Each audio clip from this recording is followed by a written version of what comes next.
Hello everyone, good morning. Just sharing my simple vegetable garden. Ayan, dahil marami ng damo, nililinis ko dahil yung ibang halaman ay kinain na ng uod.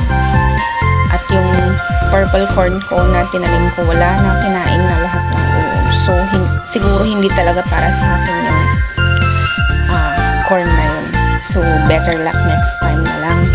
Uulitin ko na lang kung magtanim dahil sabi nga nila, always there is a second chance. So, sana sa susunod makapagtanim ako ulit. Ayan. Yan lang ang tanim ko, talong. Ayan, may sira rin. Tapos may tumubong pakwan. Ayan yung bunga niya.